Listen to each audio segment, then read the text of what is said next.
After the raid that took out Osama bin Laden in 2011, the formerly secret SEAL Team 6 became very well known for that heroic mission.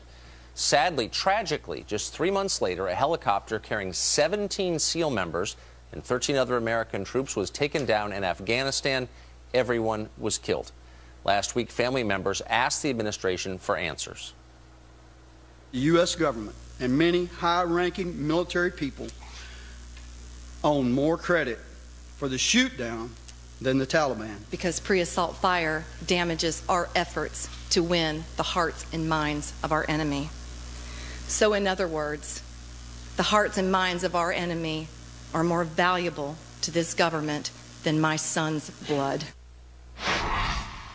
Karen and Billy Vaughn, parents of SEAL Team 6 member Aaron Vaughn, who was killed in that 2011 mission, join us now. Mr. and Mrs. Vaughn, first I want to thank you for all your son did to protect us and our country, and tell you that we are heartbroken. We are grieving with you at his loss, especially on this Mother's Day. I'm really, really sorry about that. Thank you. Thank you very much. You are saying that the investigation into this is not complete, that you cannot get answers about what exactly happened and why. Tell us. Okay, Tucker, I'd like to say first, this is completely past anything that we've said different from it. Yesterday afternoon, another father, John Brainerd, asked me to speak this morning on behalf of him and his family about the death of his son, Captain John Randall Brainerd III, who was shot down in Afghanistan in a helicopter crash. And he too is waiting on the truth from the U.S. government. They have told him that they will come forward with the truth, but at this point he is still waiting. And also, you need to know that other parents, besides the 4 who stood the other day, are supporting us and agree with us and are waiting on answers.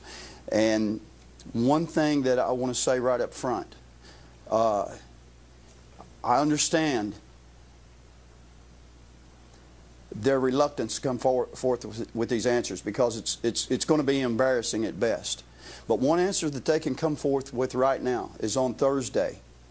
We exposed a video of the ramp ceremony at Bagram Air Base. And the parents' beef is not with Islam or with the imam who prayed. It is with the United States government and the people in the military who allowed this. And so far, since Thursday, there's been no statement from the White House or from the Pentagon, an apology.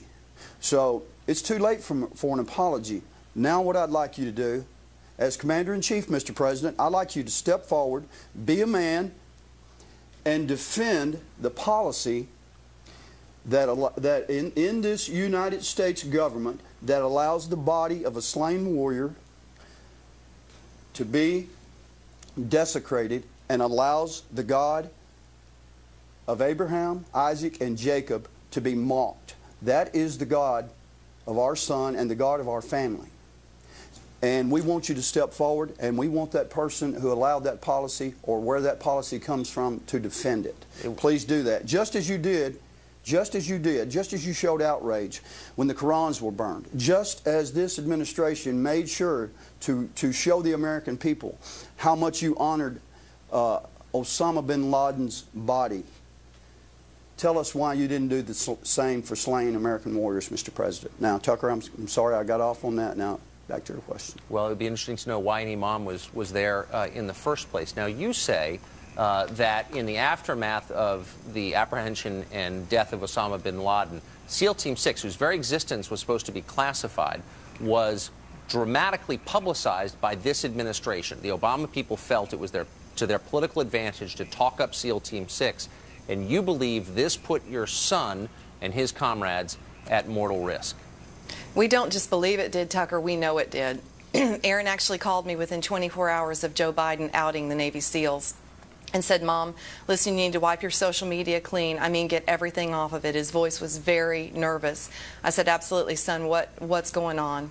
And he said, "Mom, listen, there's chatter, and all of our lives are in danger, including yours." So we absolutely know that they put a target on our son's back. And we know a lot of facts that were happening in Afghanistan at that time where we have evidence that this team was being sought after. And more evidence is coming out every day. Of course it's being sought after when you release that they're the ones that killed the most high-ranking figure in al-Qaeda's history. So, yes, they absolutely put a target on their back. And for political reasons, you believe? Absolutely, they played it up for political. to win votes. And is it your understanding that other members of SEAL Team 6 were as outraged and as afraid of the ramifications of this publicity? Tucker, there's actually a video of Secretary of Defense Robert Gates making that statement that the members of the Special Ops community were worried now for their safety and worried for the safety of their families. So absolutely. And I just want you to know, I want the American people to know, before Benghazi, there was Extortion 17.